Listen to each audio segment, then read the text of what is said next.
Good morning बच्चों। हम लोग देख रहे थे हेट्रोसाइक्लिक कंपाउंड्स, जिसमें हमने उनके स्टार्टिंग प्रॉपर्टीज़ पढ़ी थी, किस तरह से वो एरोमेटिसिटी शो करते हैं, और एक हमने उनकी जनरल मेथड ऑफ सिंथेसिस देखा था। अभी हम इंडिविजुअल कंपाउंड्स पे आते हैं। पायरॉल और उसके मेथड ऑफ सिंथेसिस और उसके रिएक्शंस की हम स्टडी करेंगे। पायरॉल को हम एज़ासाइक्लोपेंटा 2,4-डाइन के नाम से भी जानते हैं। जैसा कि हमने पहले डिस्कस किया था, ये एरोमेटिसिटी कैसे शो करता है। एरोमेटिसिटी का रूल होता है 4n+2 पाई इलेक्ट्रॉन्स जिस भी मॉलिक्यूल में प्रेजेंट है वो एरोमेटिक कहलाता है। इसके अलावा एरोमेटिसिटी की और भी कंडीशंस होती हैं, लेकिन उनमें से एक कंडीशन ये है, जैसा कि हम पायरॉल में देख रहे हैं, इसमें 2 डबल बॉन्ड है। आप यहाँ देख सकते हैं इसमें 2 डबल बॉन्ड हैं, इसलिए इसके कुल पाए इलेक्ट्रॉन्स वैसे नियम के अनुसार 4 होते हैं, लेकिन ये एरोमेटिसिटी शो करता है क्योंकि इसमें नाइट्रोजन पर जो उपस्थित लोन पेयर ऑफ इलेक्ट्रॉन है ये भी रेजोनेंस में भाग लेता है और इसीलिए ये पदार्थ एरोमेटिक होता है। इसमें हम देख सकते हैं सबसे पहले पायरॉल के सिंथेसिस की विधि। इसके जो महत्वपूर्ण गुण हैं, ये विषम चक्रीय यौगिक बहुत महत्वपूर्ण है क्योंकि यह प्राकृतिक उत्पादों जैसे कि क्लोरोफिल, हेमिन, विटामिन B12 एट्सेट्रा में ये जो न्यूक्लियस है ये प्रेजेंट होता है। पायरॉल के हम मेथड ऑफ सिंथेसिस देखें। फर्स्ट मेथड ऑफ सिंथेसिस, हम अमोनिया और एसिटिलीन को जब हम रेड हॉट ट्यूब्स में से मिक्स करके पास करते हैं तो हमें पायरॉल प्राप्त होता है। यहाँ पर इसकी अभिक्रिया लिखी हुई है, हाइड्रोजन रिलीज होता है और हमें पायरॉल प्राप्त होता है। इसके अलावा नेक्स्ट मेथड ऑफ सिंथेसिस है जो कि इंडस्ट्रियल मेथड है। बहुत अधिक मात्रा में अगर हमें पायरॉल का निर्माण करना है तो हम फ्यूरेन लेकर के, फ्यूरेन भी एक हेट्रोसाइक्लिक कंपाउंड है, ये दिखाई दे रहा है आपको। फ्यूरेन की हम जब अमोनिया से Al2O3 की प्रेजेंस में हीट करते हैं तो हमें पायरॉल प्राप्त होता है। पायरॉल को प्राप्त करने के लिए अगर हमें सब्स्टिट्यूटेड पायरॉल प्राप्त करना है जिसमें कि N पर सब्स्टिट्यूशन हो, नाइट्रोजन पर सब्स्टिट्यूशन हो, ना कि रिंग में, तो ऐसी स्थिति में हम सब्स्टिट्यूटेड अमीन ले लेते हैं और उससे हम Al2O3 के प्रेजेंस में हीट करते हैं तो हमें सब्स्टिट्यूटेड N एल्काइल पायरॉल प्राप्त हो जाता है। इसके आगे नेक्स्ट मेथड हम देखें, अमोनियम म्यूसेट से अगर हम इस अभिक्रिया को करें, आप देख सकते हैं अमोनियम म्यूसेट का जो स्ट्रक्चर है वो आपको यहाँ दिखाई दे रहा है। जनरली इसे हम अमोनियम सॉल्ट कहते हैं, एसिड का अमोनियम सॉल्ट है ये, यहाँ पर दिखाई दे रहा है आपको। एक CONH4 इस पर जुड़ा हुआ होता है। जब हम इसको ग्लिसरॉल की उपस्थिति में हीट करते हैं तो 2 मॉलिक्यूल अमोनिया के बाहर निकल जाते हैं, आपको दिखाई दे रहा है यहाँ पर। और फिर नेक्स्ट स्टेप में जब इसको अमोनिया की प्रेजेंस में हीट किया जाता है तो यहाँ पर हमें पायरॉल प्राप्त होता है। कार्बन डाइऑक्साइड और वाटर बाहर निकल जाते हैं।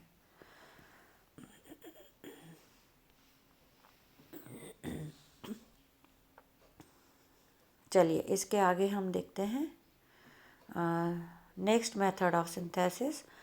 सक्सिनेमाइड का अगर हम इनोल फॉर्म ले लें, ये सक्सिनेमाइड है, सक्सिनेमाइड का हमने इनोल फॉर्म ले लिया है। इस इनोल फॉर्म को जब हम यशद्रज यानी सिल्वर के ऊपर प्रवाहित करते हैं और हीट करते हैं तो हमें पायरॉल प्राप्त होता है।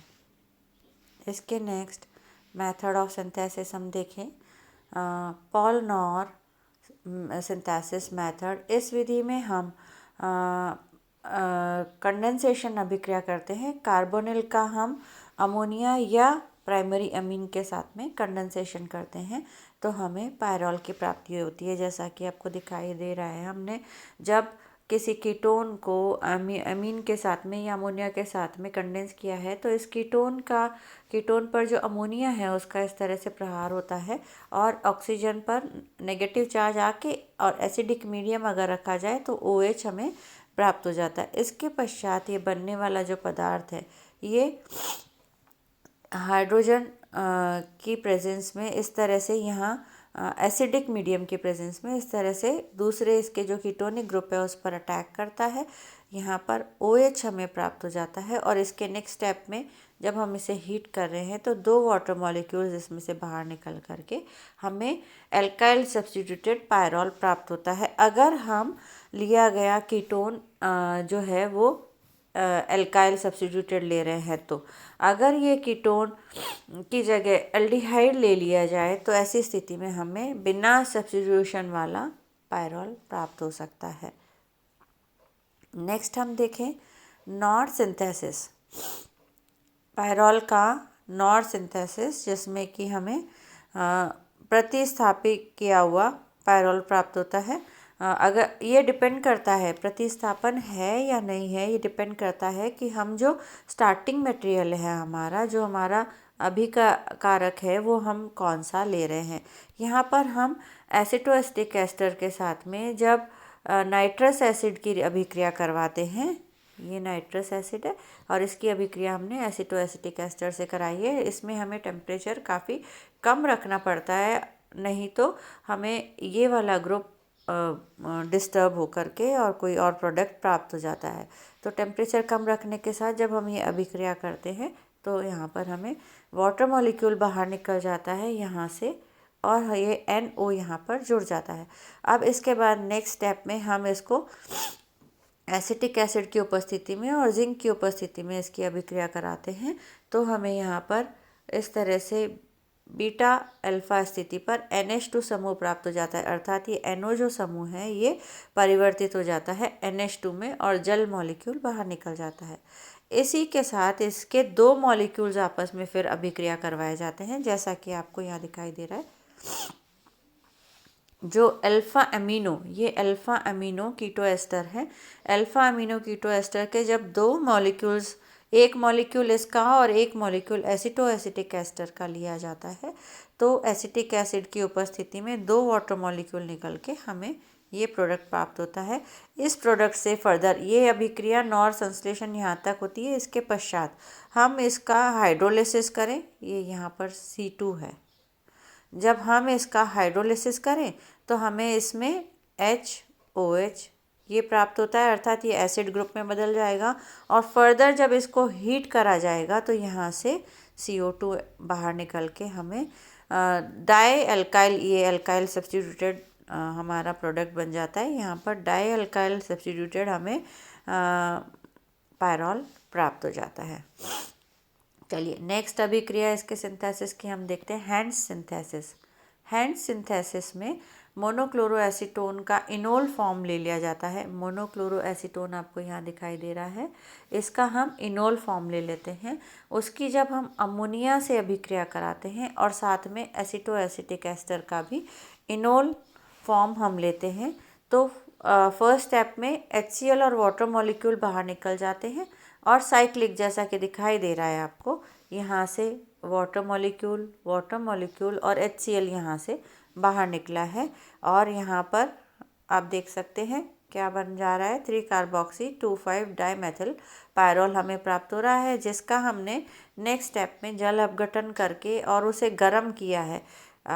सेम जो मैंने पहले ऊपर आपको बताया है कि जल अपघटन पर यहाँ पर जो ये है टूट करके OH इधर लगता है और H इधर लगता है तो ये COOH में परिवर्तित हो जाता है और जब हम इसको हीट करते हैं तो यहाँ से कार्बन डाइऑक्साइड बाहर निकल जाती है, आप देख सकते हैं, और हाइड्रोजन यहाँ लग गया है, कार्बन डाइऑक्साइड यहाँ से बाहर निकल गई। अर्थात इस एस्टर ग्रुप को एलिमिनेट करने का एक मेथड है जिसमें हम पहले इसका जल अपघटन कर दें, हाइड्रोलिसिस कर दें, जिससे कि ये COOH में परिवर्तित हो जाए और उसके पश्चात हम इसको गर्म कर दें तो यहाँ से कार्बन डाइऑक्साइड भी बाहर निकल जाती है और हमें 2,5 डाईमेथिल पायरॉल प्राप्त होता है।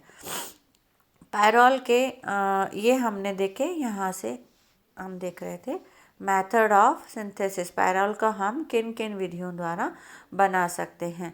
हेट्रोसाइक्लिक कंपाउंड्स का अपना एक अलग महत्व है, ये हमारे कई बायोलॉजिकल पदार्थों में इनका न्यूक्लियस पाया जाता है, साथ में इसको सब्स्टिट्यूटेड हमें प्राप्त हो सकते हैं ये। अब नेक्स्ट हम देखें पायरॉल के विभिन्न गुण।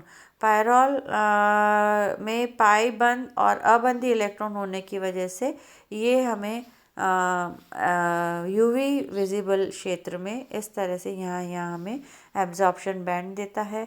अगर हम इसके आईआर स्पेक्ट्रा का स्टडी करें तो हमें स्ट्रेचिंग और बेंडिंग, हम पहले हमारी पिछली क्लासेस में हम स्पेक्ट्रोस्कोपी के बारे में डिटेल में पढ़ चुके हैं। और यूवी विजिबल स्पेक्ट्रोस्कोपी में यहाँ पर पीक्स मिलती हैं। आईआर स्पेक्ट्रोस्कोपी में बेंडिंग एंड स्ट्रेचिंग पीक्स, ये स्ट्रेचिंग पीक्स है और ये बेंडिंग पीक्स हमें यहाँ पर मिलती हैं।